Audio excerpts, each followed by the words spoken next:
سورہ آل عمران تیسرا پارہ ہے اور آیت نمبر 64 اور تیسرے پارے کا چھٹا رکوع ختم ہو رہا ہے اور سورہ آل عمران کا چھٹا رکوع ختم ہو رہا ہے، ساتواں شروع ہو رہا ہے اور تیسرے پارے کا 14واں رکوع ختم ہو رہا ہے، 15واں رکوع شروع ہو رہا ہے۔ آیت نمبر 64 ہے۔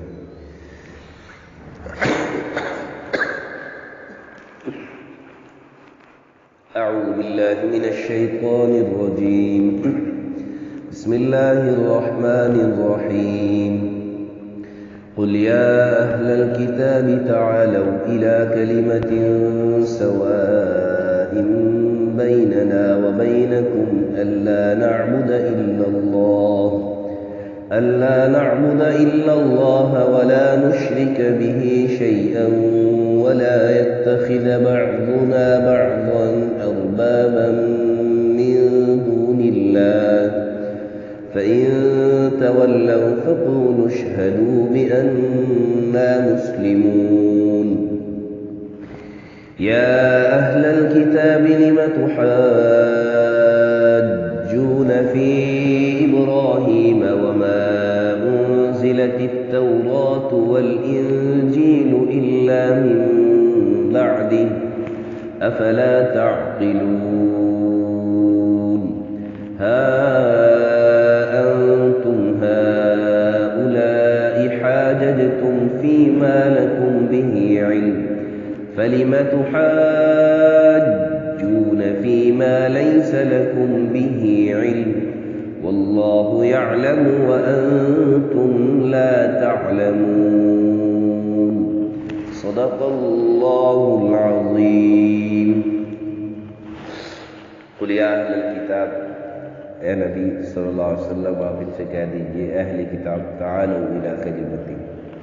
آؤ ایک بات کی طرف، سواء بیننا و بینکم، جو ہمارے اور تمہارے درمیان برابر ہے، اللہ نعبد الا اللہ، کہ بندگی نہ کرے ہم، عبادت نہ کرے ہم سوائے اللہ کی، ولا نشرک بہ شیئا، اور شریک نہ ٹھہرائے اللہ کے ساتھ کسی کو بھی، ولا یتخذ بعضنا بعضا، اور نہ بناوے کوئی بعض کسی بعض کو، اربابا من دون اللہ، رب اللہ کے سوا، فإن تولوا، پھر اگر وہ منہ پھیر لیں، روگردانی کر لیں، فقولوا اشہدوا بأننا مسلمون، تو آپ کہہ دو کہ گواہ رہو کہ ہم تو حکم کے تابع ہو چکے، ہم تو فرم بردار ہو چکے، اسلام لا چکے۔ یا اہل الکتاب، اہل کتاب، لما تحاجون فی ابراہیم، تم ابراہیم علیہ السلام کے متعلق کیوں جھگڑتے ہو؟ وما انزلت التوراۃ والانجیل، حالانکہ تورات اور انجیل نہیں اتری تھی، الا من بعد، مگر ان کے بعد، ابراہیم علیہ السلام کے بعد۔ افلا تعقلون، کیا تم عقل نہیں رکھتے؟ ہاں انتم ہؤلاء، یہ تم وہ لوگ ہو، حاججتم، جو تم جھگڑ چکے، فیما لکم بہ علم، جس بات میں تمہیں کچھ خبر تھی، فلم تحاجون، تو اب کیوں جھگڑتے ہو،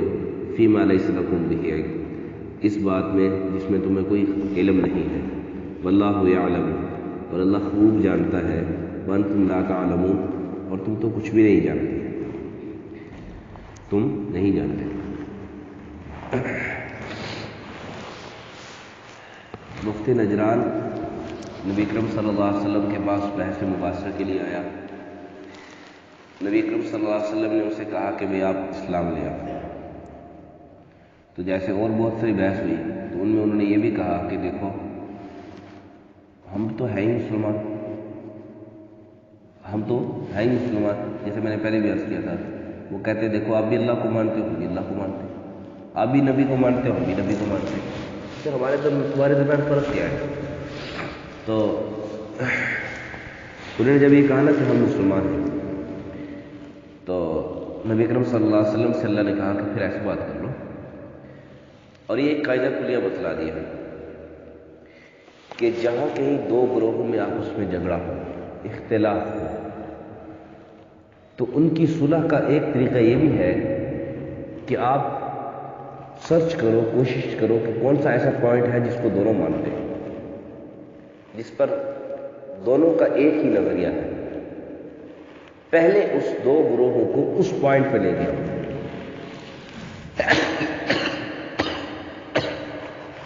اس پوائنٹ میں جب دونوں آ جائیں گے، اس کے بعد پھر اس پوائنٹ کے تحت اگلی باتیں آہستہ آہستہ آہستہ کر کے دونوں کو سمجھا دیں گے۔ جیسے ہم مسلمان ہیں، مسلمانوں کا اکثر بیشتر امتحان لیا جاتا ہے، تھوڑے تھوڑے عرصے بعد کافر جو ہے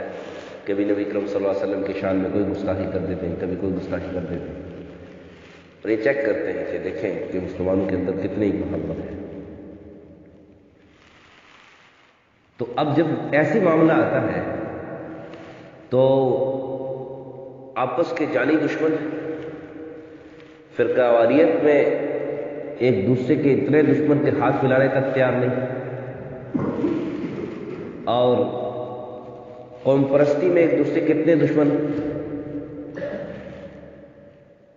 کہ ایک دوسرے کا نام لینے کے لیے تیار نہیں۔ لیکن یہ پوائنٹ ایسا ہوتا ہے کہ چاہے پاکستان کا مسلمان ہو، چاہے امریکہ کا مسلمان ہو، چاہے ہندوستان کا مسلمان ہو، حالانکہ آپس میں اگر دو ملکوں کی آپس میں ناراضگی بھی ہے، آپس میں نہیں بنتی بھی ہے، لیکن جہاں کہیں بھی مسلمان بستے ہیں اس پوائنٹ پہ آ کر سب کا موقف ایک ہو جاتا ہے۔ تو یہی بات اللہ تعالیٰ نے ایک قاعدہ کلیہ بتلایا کہ دو گروہوں کے درمیان جب ناراضگی ہے تو ان دونوں کو ایک پوائنٹ پہ لاؤ، اس پوائنٹ کے تحت پھر باقی ان کو بات بھی سمجھاؤ۔ جیسے ایک مثال دیتا ہوں، پاکستان بھی چاہتا ہے کہ امن ہو، پاکستان والے بھی چاہتے ہیں کہ امن ہو، دہشت گردی نہیں ہونی چاہیے، انڈیا بھی چاہتا ہے دہشت گردی نہیں ہونی چاہیے، تو ان کو کہہ دینا چاہیے ہم بھی مانتے ہیں دہشت گردی نہیں ہونی چاہیے، آپ بھی مانتے ہو دہشت گردی نہیں ہونی چاہیے، تو پھر یہ کشمیر میں مسلمانوں پر ظلم کیوں کرتے ہیں؟ یہ دہشت گردی ہے یا نہیں؟ ایک پوائنٹ ایسا جس پہ دونوں اکٹھے ہوں اور دونوں اس پوائنٹ پر آ جائیں تو پھر باقی صلح بھی آسان ہو جاتی ہے، باقی مسائل بھی حل ہو جاتے ہیں۔ بہرحال اللہ تعالیٰ نے کہا کہ اے حبیب صلی اللہ علیہ وسلم ان عیسائیوں، نصرانیوں اور یہودیوں سے کہہ دو کہ دیکھو آ جاؤ، ایک ایسے کلمے پر، ایک ایسی بات پر، ایک ایسے پوائنٹ پر ہم اکٹھے ہو جاتے ہیں کہ جو ہمارے اور آپ کے درمیان ایک ہی ہے، موقف ہمارا اور آپ کا ایک ہی ہے، اس موقف پر ہم اکٹھے ہو جاتے ہیں۔ تو اس لیے کہا کہ تعالوا الی کلمۃ سواء بیننا وبینکم، ایک ایسے موقف پر، ایک ایسی بات پر ہم دونوں گروہ اکٹھے ہو جاتے ہیں، دونوں طرف کے لوگ اکٹھے ہو جاتے ہیں کہ جو ہم اور آپ کے درمیان برابر ہے، یعنی جس کو ہم بھی مانتے ہیں آپ بھی مانتے ہیں۔ اصل میں کسی کے ساتھ جب مقابلہ ہو تو صلح کی نوبت تب ہی آتی ہے کہ کوئی ایسا پوائنٹ پیش کیا جائے جو دونوں کے درمیان متفق ہے، تب جا کر صلح آتی ہے۔ یا مثال کے طور پر ایک آدمی کہہ رہا ہے کہ یہ کام ایسے ہونا چاہیے، دوسرا آدمی کہہ رہا ہے نہیں یہ ایسے ہونا چاہیے، تو اب صلح کی صورت تب بھی بنتی ہے کہ کوئی ایسا تیسرا کوئی لا معامل طے کیا جائے جس میں دونوں کی بات آتی ہو، تب جا کر دونوں اکٹھے ہوتے ہیں۔ تو آقا نامدار صلی اللہ علیہ وسلم نے ہم سے کہا کہ دیکھو آپ بھی کہتے ہو اللہ کو مانتے ہو، ہم بھی کہتے ہیں اللہ کو مانتے ہیں، اور آپ بھی کہتے ہو کہ اللہ کے سوا کسی کی عبادت، اللہ کے سوا کسی کو شریک، کسی کا اللہ کا شریک کسی کو نہیں ٹھہرانا چاہیے، اور ہم بھی کہتے ہیں کہ اللہ کا شریک کسی کو شریک ٹھہرانا چاہیے۔ تو اس پوائنٹ پر تو آ جاؤ کہ ہم بھی کہتے ہیں کہ اللہ ایک ہے، اللہ کا شریک کوئی نہیں ہے، تو جب آپ بھی کہتے ہو اللہ ایک ہے، اللہ کا شریک کوئی نہیں ہے، تو پھر عیسیٰ علیہ السلام کو، جو نصرانی ہے وہ عیسیٰ علیہ السلام کو اللہ کا بیٹا کیوں مانتے ہو؟ یا یہودی ہے تو عزیر علیہ السلام کو اللہ کا بیٹا کیوں مانتے ہو؟ جب یہ پوائنٹ تمہارے درمیان بھی، تمہارا بھی عقیدہ ہے، بنیادی عقیدہ تمہارا یہی ہے کہ اللہ کے سوا کوئی عبادت کے لائق نہیں اور اللہ کے ساتھ کوئی شریک نہیں ہے، تو پھر تم عیسیٰ علیہ السلام کو اللہ کا بیٹا کیوں مانتے ہو؟ اسی بات پہ ہمارا اور آپ کا جھگڑا بن رہا ہے۔ تو جو پوائنٹ تم بھی مانتے ہو، جو پوائنٹ ہم بھی مانتے، جو بات اس پر آ جاؤ، ہمارا اختلاف ختم ہو جائے۔ تو نبی کرم صلی اللہ علیہ وسلم نے ان کو یہ سمجھایا کہ تعالوا الی کلمۃ سواء بیننا وبینکم، ہمارے اور آپ کے درمیان ایک ہی نظریہ ہے، وہ کیا ہے؟ آگے نظریہ بیان کر رہے ہیں، اللہ نعبد الا اللہ، کہ عبادت اللہ کے سوا کسی کی نہیں کرے گی. ٹھیک ہے جی, اللہ کے سوا کوئی عبادت ولا یشرک بہ شیئا, اس کا شریک بھی کسی کو نہیں ٹھہرائیں گے, اس پر بھی وہ آگے. ولا یتخذ بعضنا بعضا اربابا من دون اللہ, اللہ کے سوا کسی اور کو رب بھی نہیں بنائیں گے. اس بات پہ آ کے وہ پھنس گئے, کیونکہ اگر اللہ کے سوا کسی کو رب نہیں بنائیں گے, اس بات پہ وہ آ جاتے تو ان کا اپنا عقیدہ جو عیسیٰ علیہ السلام کے متعلق تھا کہ عیسیٰ علیہ السلام یا تو اللہ ہے نعوذ باللہ, یا تو اللہ کے بیٹے ہیں, یا تینوں خداؤں میں سے ایک ہے. تو ان کا وہ عقیدہ اس پہ باطل ہو رہا تھا, وہ جا رہا تھا. اس بات پہ وہ آ کے پھنس گئے اور یہاں سے آ کے جو ہے نا منہ موڑ لیا. اللہ کے حبیب صلی اللہ علیہ وسلم نے, اللہ نے اپنے حبیب سے کہا کہ آپ ان سے کہہ دو فَإِن تَوَلَّوْا, اگر وہ اس بات پہ پھر جائیں, اپنے اس موقف سے ہٹ جائیں, تو آپ ان سے کہہ دو کہ دیکھو ہم جو اپنے بات پر قائم ہیں, ہم نے جو کمٹمنٹ کی ہے آپ کے ساتھ, ہم اپنی کمٹمنٹ میں قائم ہیں کہ اللہ کے سوا کوئی عبادت کسی کی نہیں کریں گے, اللہ کا شریک کسی کو نہیں ٹھہرائیں گے, اور اللہ کے علاوہ رب بھی کسی کو نہیں مانیں گے. ہم اپنی اس کمٹمنٹ پہ قائم ہیں, ہم اپنی اس بات پہ قائم ہیں, اپنے عقیدے پر پکے تھکے ہیں, پکے قائم ہیں. اس لیے فقولوا اشہدوا بأننا مسلمون, ان کو گواہ بنا کے کہہ دو کہ تم تو اپنی اس بات سے ہٹ گئے ہو, آپ گواہ رہو کہ ہم اپنی بات پہ قائم ہیں, کہ ہم نے اپنے آپ. دیکھو اصل مسئلہ کیا ہے, انسان بگڑتا کہاں پر ہے؟ جب وہ عبادت اپنی مرضی کے مطابق اپنی, یعنی کیا کہتے ہیں کہ اس کو اپنی منشا کے مطابق, اپنی خواہش کے مطابق کر لیتا ہے, یا یوں سمجھ لیں کہ عبادت کو اپنی خواہش کے تابع کر لیتا ہے, تب جا کر وہ پھنس سکتا ہے. جب عبادت کو عبادت سمجھ کے ہم کریں, اور عبادت وہ ہے جو اللہ کا حکم ہے, اللہ کے حبیب صلی اللہ علیہ وسلم کا طریقہ, اس سے ہٹ کر کوئی عبادت نہیں. تو آدمی یہ کہے کہ میں چوری کروں گا اس کی نیت سے کہ میں مسجد بناؤں گا, تو اس کو ثواب نہیں ملے گا, الٹا دگنا عذاب ملے گا. تو آدمی یہ کہے کہ میں سود کا پیسہ کھاؤں گا, سود کا پیسہ لوں گا, سود لوں گا اس لیے کہ میں جا کر اللہ کے گھر میں دوں گا. ایک ساتھی مجھے کہنے لگا کہ یہ بات یہ ہے کہ میں نے تو پیسے ایک جگہ پہ رکھے ہوئے نا, وہاں سود آتا ہے, تو ویسے تو پیسے جمع نہیں ہوتے نا, تو میں ایسے کروں گا کہ جب پیسے نکلواؤں گا اکٹھے, تو میں نے حساب کتاب تو رکھا ہوا ہے, اور جتنے اوپر سود لگا ہوا نا تو وہ مسجد میں دے دیں. میں نے کہا خدا کیا, اللہ کا گھر حرام پیسے کے لیے نہیں, حرام پیسہ اللہ کے گھر کے لیے نہیں. اور یہ کبھی یہ بات ایسی عرض کر رہا ہوں کہ بعض اوقات ایسا ہوتا ہے, ہمیں جب کہیں ایسا معاملہ پیش آتا ہے تو ہم کہتے ہیں چلو یہ اللہ کی جگہ ہے, جائز نہیں ہے. پاک مال, مسجد پاک جگہ ہے, اللہ کا گھر پاک ہے, قرآن پاک ہے, حرام پیسے سے قرآن مجید مت خریدو. میں نے اس کو کہا کہ یہ کسی غریب کو بغیر ثواب کی نیت سے دے دو, جیسے کوڑی کھڈے میں, کوڑی دان میں آپ کوڑی گند پھینکتے ہو, اس میں آپ کی ثواب کی نیت نہیں ہوتی ہے کہ میں ادھر گند پھینک رہا ہوں مجھے ثواب ملے گا, بلکہ اپنا یعنی ایک قسم کا بوجھ اتارتے ہو. اس طرح آپ کوڑی دان میں, یوں سمجھو کہ میں کوڑی دان میں پھینک رہا ہوں, کسی غریب کو دے دو, اگر وہ اس کو استعمال کر لے, اس کے لیے پھر مختلف جو ہے نا وہ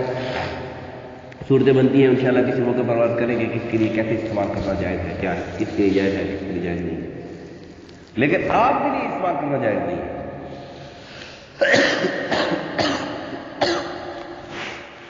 اس لیے کہہ دیا کہ فقولوا اشہدوا بأننا مسلمون, ہم تو اللہ کے حکم کے تابع ہیں, ہم تو اللہ کے حکم کے تابع ہیں جیسے اللہ نے حکم دیا. پھر ایک اور بات میں ان کو لے آئے, کہا کہ تم جھگڑتے ہو کہ ہم ملت ابراہیمی پر ہیں. یہودی بھی کہتے تھے ہم ملت ابراہیمی پر ہیں, اور نصرانی بھی کہتے تھے ہم ملت ابراہیم پر ہیں. تو یعنی اس جو ان کی یعنی یہ ایک بہترین جواب کا طریقہ ہوتا ہے کہ کسی آدمی کو آپ اختلاف آپ کے ساتھ کر رہا ہے کوئی آدمی, تو اس کو جواب دو اس بات کے متعلق, وہی بات اس کا جواب بناؤ جو وہ مانتا ہو, جو وہ خود کہتا ہو, جو وہ خود مانتا ہو اس بات کو اس کو جواب بناؤ کہ بھئی یہ تم بات کر رہے تھے تم تو اسی پر نہیں مانتے, اسی کو نہیں مانتے. جیسے یہ پہلے تھا کہ تم خود کہتے ہو کہ ہم اللہ کے سوا کسی کی عبادت نہیں کرتے، اللہ کے سوا کسی کو شریک نہیں ٹھہراتے، اللہ کے علاوہ کوئی رب نہیں ہے، پھر عیسیٰ علیہ السلام کو اللہ کا رب کیوں مانتے ہو؟ تمہارا جب بنیادی عقیدہ یہ ہے، تمہاری کتابوں میں عقیدہ لکھا ہوا ہے، تم پھر اللہ کے سوا عیسیٰ علیہ السلام کو خدا کیوں مان رہے ہو؟ تو اسی طرح ان کو یہ کہہ دی کہ تم کہتے ہو کہ ہم ملت ابراہیمی پر ہیں، ہم ملت ابراہیمی پر ہیں، حالانکہ تورات اور انجیل جو تمہاری کتابیں ہیں یہ تو حضرت ابراہیم علیہ السلام کی کئی سو سال بعد، سینکڑوں سال بعد نازل ہوئی، یہ تو سینکڑوں سال بعد ابراہیم علیہ السلام کے جو ہے نا یہ کتابیں نازل ہوئی ہے. تم کیسے کہتے ہو ہم ملت ابراہیم پر ہیں؟ تم کیسے کہتے ہو ہم ملت ابراہیم پر ہیں؟ کیا تمہیں سمجھ نہیں ہے؟ یہ نہیں ہے ان کو عقلی دلیل ہے کہ تم کہتے ہو ہم ملت ابراہیم پر ہیں، کام تو تمہارے وہ نہیں ہے، کام تو تمہارے وہ نہیں ہے. ایک آدمی کہے جی میں مسلمان ہوں اور جھوٹ بول رہا ہوں، دوسرا آدمی اس کو کہے یار تم کہتے تو ہو کہ میں مسلمان ہوں، لیکن یہ جھوٹ بولنا کام تو مسلمانوں والا نہیں ہے. کیا خیال ہے؟ مسلمانوں والا کام ہے جھوٹ بولنا، گالی دینا مسلمانوں والا کام ہے. اسی طرح ان کو کہا جا رہا ہے کہ یہ جو کام کر رہے ہو یہ تم ملت ابراہیمی کے ماننے والوں کا یہ کام تو نہیں ہے جو تم اللہ کے ساتھ شریک ٹھہرا رہے ہو. پھر کہا کہ ہؤلاء حاججتم فیما لکم بہ علم، یہ وہ لوگ ہیں جو جھگڑ چکے ہیں جس بات پہ تم کو کچھ علم خبر تھی، یعنی آپ کو پتہ تھا کہ عیسیٰ علیہ السلام کو اللہ کا بیٹا مانتے ہیں اور عیسیٰ علیہ السلام اللہ کے بیٹے نہیں ہیں، اللہ نے نبی علیہ السلام کو خبر دی تھی، اس بات پہ جھگڑتے ہیں. تو کہہ رہے ہیں کہ فلیما تحاجون فیما لیس لکم بہ علم، تم پہلے اس بات پہ جھگڑ چکے ہو جس بات پہ تمہیں کوئی خبر نہیں تھی، خبر کچھ تھی اس بات پہ تم ہار چکے ہو، وہ بات تمہارا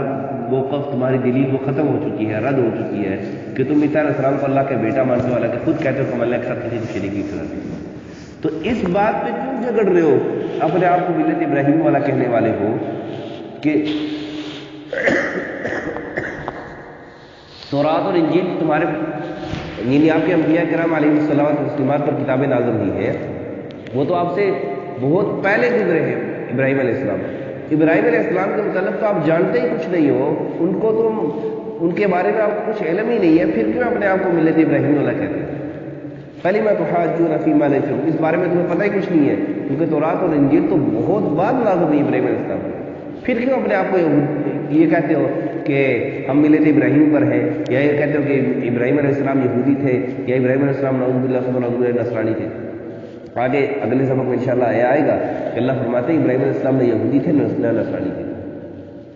یہودی بھی نہیں تھے اور نصرانی بھی. یہ ان کے عقیدے کا، ان کے جو اس بات کا رد ہے اور اس بات کو یعنی غلط ثابت کیا جا رہا ہے کہ یہ جو بات کر رہے ہیں کہ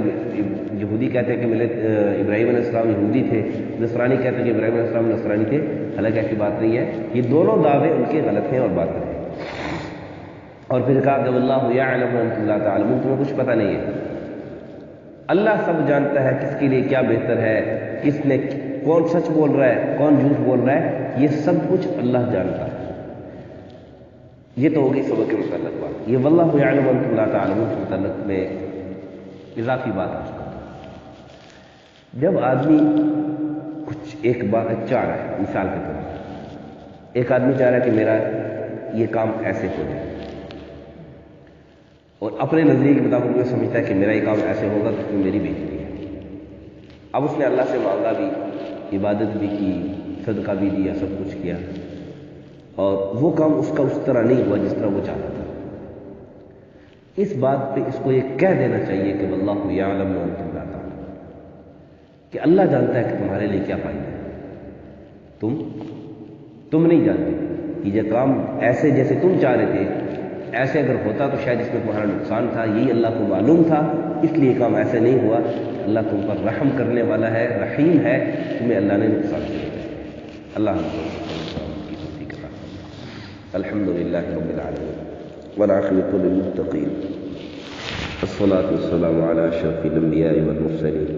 وعلی الملائکۃ المقربین وعلی عباد اللہ الصالحین. اللهم اشف مرضانا ومرضى المسلمین، اللهم اقض حاجاتنا عن الغیب. اللہ تمام صغیرہ کبیرہ گناہوں سے معاف فرما، تمام خطاؤں سے درگزر فرما. یا اللہ بیماروں کو شفاء کاملہ عاجلہ نصیب فرما. جو بیمار ہیں جہاں کہیں بھی ہیں، اسپتالوں میں ہیں، گھروں میں ہیں، یا اللہ سب کو شفاء کاملہ عاجلہ نصیب فرما. جن کے بچے بیمار ہیں، بچیاں بیمار ہیں، اللہ سب کو شفائے کاملہ عاجلہ نصیب فرما، جو پریشان حال ہیں پریشانیاں دور فرما، سب کو دنیا اور آخرت کی کامیابیاں نصیب فرما۔ صلی اللہ علیہ النبی الکریم محمد وعلی آلہ وسلم۔